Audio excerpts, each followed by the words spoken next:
Economist, Nobel laureate, and New York Times columnist Paul Krugman is weighing in on the White House reaction to the Mueller report, and he's accusing the president's party of putting loyalty to him over their duty to the country. The headline of his op-ed piece, "The Great Republican Abdication, a Party That No Longer Believes in American Values." The president, for his part, responded on Twitter with the following: "Paul Krugman of the fake news New York Times has lost all credibility, as has the Times itself, with his false and highly inaccurate writings on me. He's obsessed with hatred, just as others are obsessed with how stupid he is." Fortunately, you don't have to take the president's word. You can judge the strength of Professor Krugman's argument for yourself tonight. You talk about the Republicans abdicating. In what sense? What are they abdicating? The way I think about it is, suppose that we had something like the Mueller report about a president 40 or 50 years ago when there was actual bipartisanship.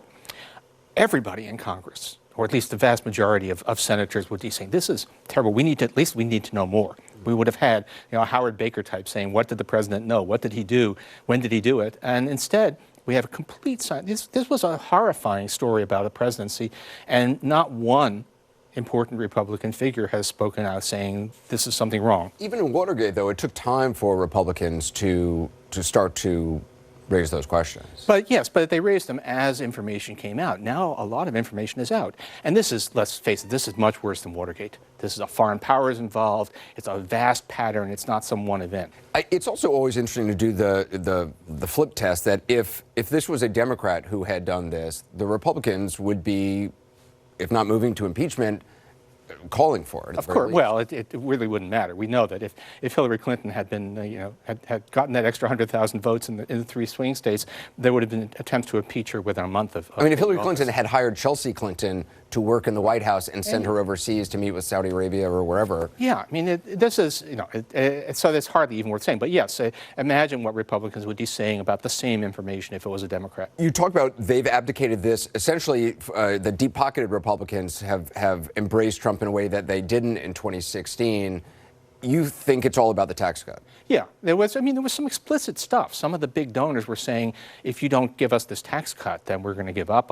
Don't expect anything from us. But he got the tax cut through. It's the only major piece of legislation he got through, but he got a big tax cut for the wealthy. And that's really all that's what the party, the true base, the base, not the base out there in the countryside, but the base in the money men, that's what they care about.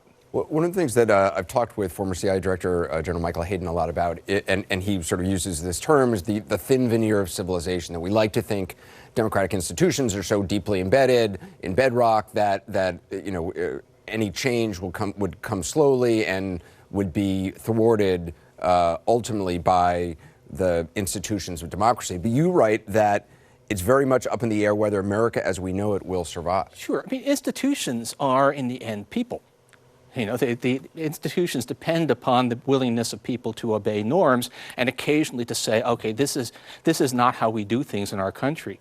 And this didn't start with Trump. There's been a steady erosion of those norms. It wasn't Trump who basically decided to steal a Supreme Court seat. It wasn't Trump who basically turned the legitimate investigative powers of Congress into a way to harass the other party. So this has been building for a long time, and we're very close to the edge right now.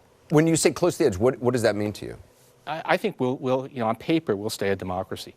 But I worry very much about a sort of Hungary type situation where you have on paper the institutions of democracy, you even hold votes, but the system is rigged, and in fact it's become, effectively you have one party rule. You really believe that? Oh, we could have this conversation 2 years from now and say that it happened. Or maybe we couldn't have this conversation because the media would be muzzled. But we're very close to if Trump is reelected, if Republicans retake control of the House, what are the odds that we will really have a functioning democracy after that? I mean, that's a pretty terrifying idea. If you're not terrified, you're not paying attention. In terms of the president is paying attention now to what you wrote. Any response to what he tweeted out? First of all, it's always, if you're in the media, you always wonder, is anybody paying attention? So, hey, someone is paying attention, so that's a good thing. He got it wrong. He said, I'm stupid, which is not right. I'm evil. He should know that. Just lastly, Herman Cain, he's no longer in the running now for the Fed. Do you think Stephen Moore will actually move forward? There's a pretty good chance that Stephen Moore will move forward. Again, under any normal criteria, not a chance. I mean, this is a guy who's basically a hack. He's known to be a hack. Even they couldn't get any well-established Republican economists to endorse him, although very few were willing to say that this guy is not appropriate.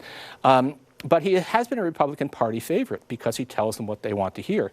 And if he does fail, it probably won't be because he has disastrous, ludicrous ideas about economics. It'll probably be because it turns out he's got personal problems too. Paul Krugman, I appreciate it. Thank you. Thank you.